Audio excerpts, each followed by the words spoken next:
नमस्कार, the daily show में आपका स्वागत है। मैं हूं आपका मित्र साथी हमदर्द मुकेश कुमार। दोस्तों, जम्मू कश्मीर के पूर्व मुख्यमंत्री उमर अब्दुल्ला ने लंबी खामोशी के बाद अपना मुंह खोला है, एक लेख लिखा है और इसके बाद एक लंबा इंटरव्यू दिया है एक अखबार को, इंडियन एक्सप्रेस को। और उसमें उन्होंने ढेर सारी बातें बोली हैं, बहुत सारी उनकी शिकायतें हैं देशवासियों से, राजनीतिक दलों से, नेताओं से और जाहिर है कि अदालतों से भी, सरकार से तो है ही। इसके अलावा उनका गुस्सा भी है और वो चुनाव न लड़ने की बात भी कर रहे हैं। तो बहुत सारी बात है इस इंटरव्यू में, लेकिन एक बात है जो सबके दिमाग में उलझ कर रह गई है, और वो ये कि क्या उमर अब्दुल्ला ने और उनके पिता फारूक अब्दुल्ला ने केंद्र सरकार के साथ कोई डील की है। क्योंकि उनकी रिहाई तो हो गई, महबूबा मुफ्ती अभी भी जेल में है, बहुत सारे नेता अभी भी जेल में हैं। इन दो नेताओं की रिहाई क्यों हुई है, और अब जिस ज़ुबान में उमर अब्दुल्ला बोल रहे हैं उसके क्या मायने हैं, हम इस पर बात करेंगे। हम उनके पूरे इंटरव्यू को डिकोड करने की कोशिश करेंगे। लेकिन पहले आपसे एक गुजारिश है कि कृपया, अगर आप गोदी मीडिया से नाराज़ हैं, उसमें बहुत तरह की खामियां देखते हैं और चाहते हैं कि स्वतंत्र पत्रकारिता फले फूले, तो कृपया हमारा साथ दीजिए, हमारी ताकत बनिए। सत्य हिंदी की सदस्यता योजना इस दिशा में एक बड़ा कदम है। इसमें आर्थिक योगदान देकर आप स्वतंत्र पत्रकारिता को मजबूती प्रदान कर सकते हैं। इसके लिए इस वीडियो के साथ दिए गए डिस्क्रिप्शन में जाइए, उसमें एक लिंक है, उसको क्लिक कीजिए और अपनी इच्छा के अनुसार भुगतान कीजिए। तो आइए आगे बढ़ते हैं। हम बात कर रहे थे कि उमर अब्दुल्ला ने जो एक लंबा चौड़ा इंटरव्यू दिया है और उसके पहले एक लेख लिखा है, उसको कैसे देखा जाए।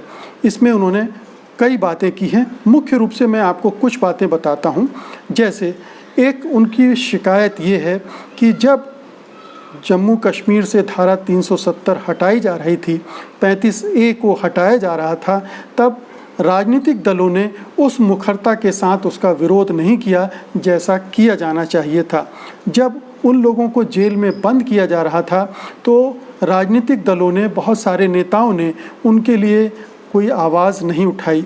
वो आगे बढ़कर ये तक कहते हैं कि अरविंद केजरीवाल, नायडू, चंद्रबाबू नायडू, इन सब ने खामोशी बरत ली, पूरे केंद्र सरकार के साथ खड़े हो गए और ऐसी खामोशी बरती कि एक शब्द भी ज़ुबान से नहीं निकाला। जबकि इनके लिए उनके पिता चुनाव प्रचार के लिए भी गए और बहुत सारी चीज़ें की। तो एक शिकायत उनको ये है।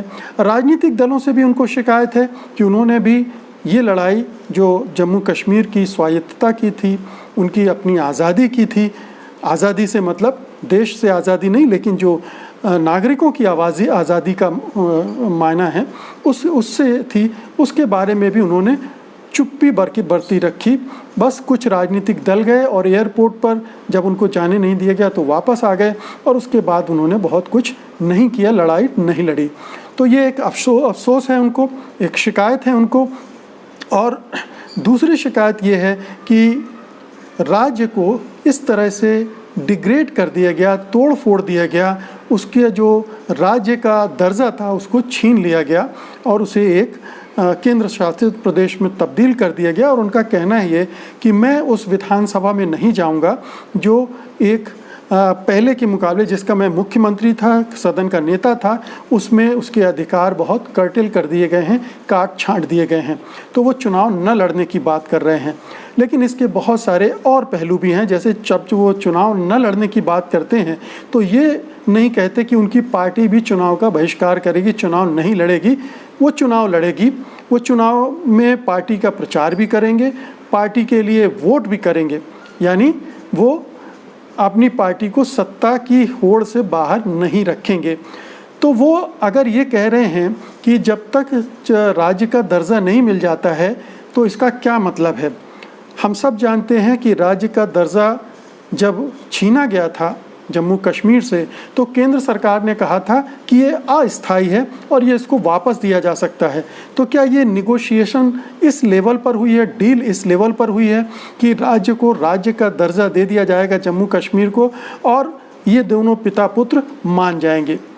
अब उमर अब्दुल्ला कह रहे हैं कि हम इससे लिए देश भर में एक राजनीतिक लड़ाई लड़ेंगे और कानूनी लड़ाई लड़ेंगे। कानूनी लड़ाई एक तरह से सुप्रीम कोर्ट में वो लड़ रहे हैं, नेशनल कॉन्फ्रेंस ने धारा 370 को हटाए जाने के खिलाफ अर्जी दे रखी है। उस पर सुप्रीम कोर्ट सुनवाई नहीं कर रही है। ये एक शिकायत तमाम लोगों को है, न्यायविदों को भी है, और जो भी मानते हैं कि न्याय संगत ढंग से चीज़ों को सुना जाना चाहिए, उन पे फैसले आने चाहिए, तो ये सुप्रीम कोर्ट की जो खामोशी है उसको लेकर बहुत नाराज़गी भी है। खैर, तो वो एक लड़ाई वहाँ लड़ रहे हैं। अपने जो साथी अभी जेल में हैं, हिरासत में हैं, उनको बाहर लाने की लड़ाई लड़ रहे हैं, लड़ने की बात कर रहे हैं, लड़ नहीं रहे हैं। उन्होंने जब उनसे पूछा गया कि आप छूटने के बाद सड़कों पर क्यों नहीं उतरे, तो उन्होंने कहा कि उस समय कोरोना का असर था, इसलिए हम नहीं कर सकते थे, और दूसरी बात यह है कि हम नहीं चाहते कि हमारे जो साथी हिरासत में हैं उनको और दिक्कत हो हमारे आंदोलन की वजह से, इसलिए वो चुप रहे। सड़क पर उतरने का उनका कहना है कि अब समय ख़त्म हो चुका है, अब सड़क पे आंदोलन करने का वक्त नहीं है, ये राजनीतिक लड़ाई लड़ने का वक्त है। तो राजनीतिक लड़ाई किस तरह से लड़ेंगे? वैसे भी नेशनल कॉन्फ्रेंस जो है वो सड़क पर लड़ाई लड़ने वाली पार्टी अब नहीं रही, वो कभी रही होगी शेख अब्दुल्ला के ज़माने में, लेकिन ये दोनों फ़ारूक अब्दुल्ला और उमर अब्दुल्ला के ज़माने में पार्टी उस तरह की लड़ाकू नहीं रही। मोटे तौर पर वो समझौता करके दिल्ली के साथ अपनी राजनीति करती रही है। इस बार भी यही लग रहा है कि पिता पुत्र ने इस तरह की डील की है, क्योंकि पिता भी धारा 370 के खिलाफ शिकायत तो कर रहे हैं फ़ारूक अब्दुल्ला, लेकिन उसके खिलाफ बहुत मुखर नहीं है। ना उमर अब्दुल्ला खुल के बोल रहे हैं और ना फ़ारूक अब्दुल्ला कुछ बोल रहे हैं, और इसको लेकर बहुत सारे लोगों को शिकायत भी हो रही, जैसे राधा कुमार जो कि सुप्रीम कोर्ट में धारा 370 हटाए जाने को लेकर जो याचिका दी गई है उसमें वो भी शामिल हैं। तो वो भी कह रही हैं कि उमर अब्दुल्ला आखिरकार इस बारे में खुलकर क्यों नहीं बोल रहे हैं, क्या इसलिए ये शक हो रहा है। तो चाहे राधा कुमार हों, चाहे जम्मू कश्मीर की एक बड़ी संपादक हैं अनुराधा भसीन, वो भी यही कह रही हैं। हालांकि ये भी कहा जा रहा है कि हो सकता है कि अभी ये सोचने विचारने की प्रक्रिया में हूँ और खुलकर अभी न बोलना एक रणनीतिक कदम हो कि अनुकूल परिस्थितियाँ आएँ तब अपना स्टैंड पूरा खुल के रखा जाए धारा 370 के बारे में। चूँकि अभी सुप्रीम कोर्ट में ये मामला है, उसको परसू किया जा सकता है, सुप्रीम कोर्ट का फैसले का इंतज़ार किया जा सकता है, उसके बाद एक इस मामले में राय बनाई जा सकती है। लेकिन एक शक पूरा पैदा हो गया है इन दोनों पिता पुत्रों के मामले में, क्योंकि ये पहले भी, ख़ासतौर से फ़ारूक अब्दुल्ला, उमर अब्दुल्ला छोड़ दें आप, फ़ारूक अब्दुल्ला पहले भी समझौते करते रहे हैं, वो वाजपेयी सरकार में मंत्री भी रहे हैं, केंद्रीय मंत्रिमंडल में रहे हैं। उमर अब्दुल्ला भी वाजपेयी सरकार में मंत्री रह चुके हैं। तो इन दोनों के बारे में ये नहीं माना जा सकता कि ये धारा 370 को लेकर कोई बहुत ही आक्रामक ढंग से लड़ाई लड़ेंगे। ये लोग समझौता परस्त लोग हैं, इसलिए बहुत मुमकिन है कि ये मान गए हों। ये हो सकता है, हालांकि उस पर भी शक किया जा रहा है कि 3 दिन पहले, 5 अगस्त से 3 दिन पहले उमर अब्दुल्ला प्रधानमंत्री नरेंद्र मोदी से मिले थे, और उस समय शायद इस बारे में कोई बातचीत हुई हो, उनको कोई प्रस्ताव दिया गया हो, उस समय उन्होंने इसे स्वीकार न किया हो, और इसीलिए 5 अगस्त 2019 को जब धारा 370 हटाई गई, 35 से हटाया गया, तो उसके चंद घंटों पहले उन्हें हाउस अरेस्ट कर लिया गया, उन्हें गिरफ्तार कर लिया गया, और बाद में पब्लिक सेफ्टी एक्ट भी लगा दिया गया, PSA, और उनको 7 महीने तक जेल में रखा गया। अभी मार्च में इन दोनों को, पिता पुत्रों को छोड़ा गया 1 हफ्ते के अंतराल से। महबूबा मुफ्ती और बहुत सारे नेता अभी भी नज़रबंद हैं, जेल में हैं। तो ये इन दोनों की रिहाई क्यों हुई, ये एक सवाल लोगों के, प्रेक्षकों के दिमाग में उठता रहा है लगातार कि आखिरकार बाकी नेताओं को तो जेल में रखा गया है, लेकिन इन दोनों को क्यों छोड़ दिया गया। फ़ारूक अब्दुल्ला का एक मर्तबा सोच भी लिया जाता कि वो, उनकी उम्र काफ़ी हो गई है, लेकिन उमर अब्दुल्ला को क्यों छोड़ा गया। तो कहीं ना कहीं दाल में काला है, ये चीज़ पूरे जम्मू कश्मीर में भी और देश भर में भी इस तरह से सोचा जा रहा है। अब धीरे धीरे पत्ते खोलेंगे उमर अब्दुल्ला, फ़ारूक अब्दुल्ला, कि वो किस तरह की राजनीतिक लड़ाई की बात कर रहे हैं। क्या उनकी लड़ाई केवल राज्य का दर्जा वापस लेने की तक सीमित है, या सचमुच में वो उससे आगे जाना चाहते हैं। क्या वो ये भी सोच रहे हैं कि लद्दाख को जो अलग राज्य का दर्जा दिया गया है, केंद्र शासित राज्य का, या उससे तोड़ दिया गया है कश्मीर से, क्या उसको वापस लेने की भी लड़ाई करेंगे, या जो लद्दाख के जो क्षेत्र मुस्लिम बहुल हैं उनको कश्मीर में मिलाने की बात करेंगे? आखिरकार क्या है उनकी ये राजनीतिक लड़ाई का एजेंडा, स्वरूप क्या होगा, उसकी मांगें क्या होंगी, इसको लेकर कोई खुलासा नहीं है। खुलासा नहीं है इसलिए शक है, संदेह है कि ये बात तो कर रहे हैं लेकिन कोई लड़ाई लड़ने जाएंगे क्या? नेशनल कॉन्फ्रेंस उस तरह की पार्टी नहीं रही है जो बहुत लंबी लड़ाई लड़ती हो, वो आराम से बैठकर सत्ता भोगने वाली पार्टी रही है और अपनी बारी का इंतज़ार करने वाली पार्टी रही है। दिल्ली के साथ लगातार उन्होंने अपने संबंध बनाए रखे हैं। शेख अब्दुल्ला ने भी दिल्ली के साथ समझौते किए थे, लेकिन वो थोड़ा ज़्यादा उग्र स्वभाव के थे, या वो ज़्यादा कश्मीर की आज़ादी को लेकर कटिबद्ध थे, प्रतिबद्ध थे। आज़ादी से मतलब भारत से आज़ादी नहीं, लेकिन कश्मीर की स्वतंत्रता स्वायत्तता को लेकर। लेकिन फारूक अब्दुल्ला और उनके बाद की जनरेशन लगातार समझौता परस्ती के साथ चलती रही है। केंद्र की सरकार में हिस्सेदारी मिलती रही है इन दोनों को, ये पिता पुत्र केंद्र में मंत्री बनते रहे हैं। तो ये सवाल उठ रहा है कि उमर अब्दुल्ला, फारूक अब्दुल्ला आखिरकार क्या करने वाले हैं? क्या कोई डील के तहत इनकी रिहाई हुई है और अब उस डील के तहत ये अपना कोई एजेंडा आगे बढ़ाएंगे? इस संदेह में जम्मू कश्मीर की राजनीति पर भी हमें थोड़ा सा नज़र डालना पड़ेगा, क्योंकि जम्मू कश्मीर की राजनीति अब चुनाव केंद्रित होती जाएगी। वहाँ चुनाव होने हैं, 2 साल से हम जानते हैं कि राष्ट्रपति शासन चल रहा है वहाँ पर, और 5 अगस्त के बाद जब धारा 370 को हटाए जाने का 1 साल पूरा हो जाएगा, तो उसके बाद हो सकता है कि केंद्र सरकार एक नए सिरे से वहाँ चुनावी प्रक्रिया शुरू करने की कोशिश करेगी।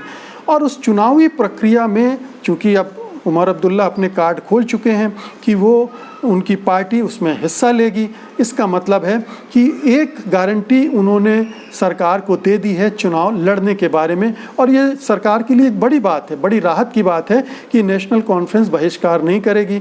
अगर कांग्रेस भी बहिष्कार नहीं करती है, बीजेपी चुनाव लड़ती है और महबूबा मुफ्ती जेल में रहती हैं या वो बहिष्कार भी करती हैं, तब भी एक बड़ा राजनीतिक चुनावी मैदान सज जाता है और उसमें केंद्र के लिए ये एक कहने को हो जाता है कि हम इलेक्शन करवा रहे हैं और बहुत सारी पार्टियां, अधिकांश पार्टियां उसमें हिस्सा ले रही हैं।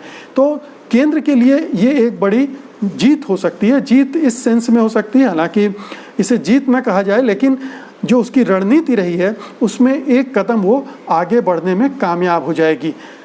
अलबत्ता जम्मू कश्मीर में इन दोनों नेताओं की जो क्रेडिबिलिटी है वो बहुत नीचे चली जाएगी अगर वो केंद्र सरकार की इन तमाम चीज़ों को एक्सेप्ट करते हैं।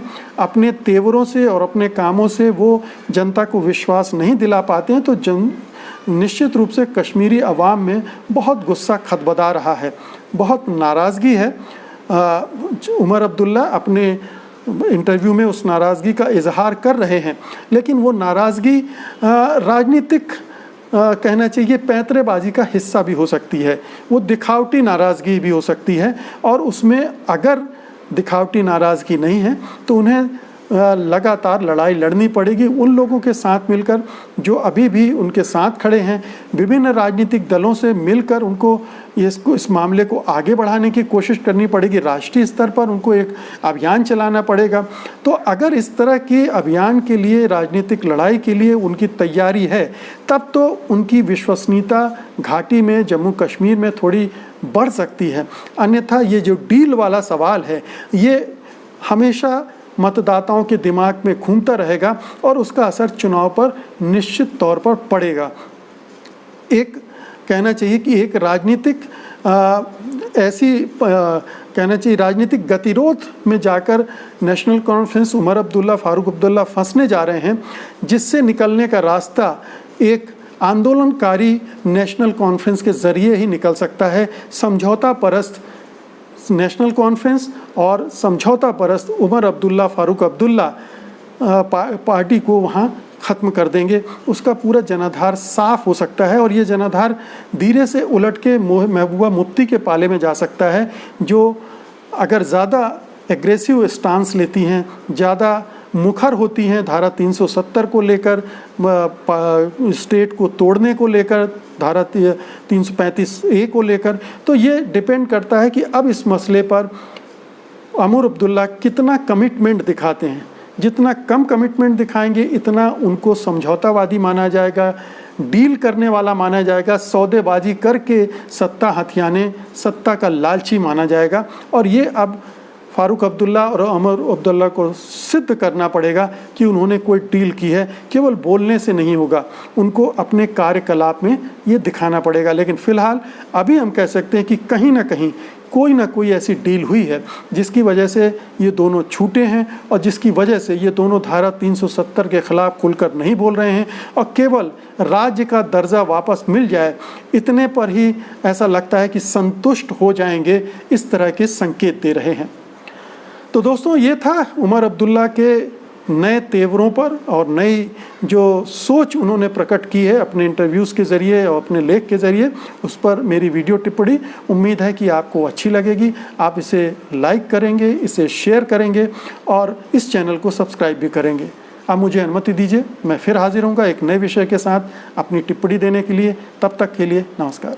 सत्य हिंदी के और वीडियोज़ को देखने के लिए हमारे YouTube चैनल को सब्सक्राइब करें और सीधे नोटिफिकेशन पाने के लिए बेल आइकन दबाएं।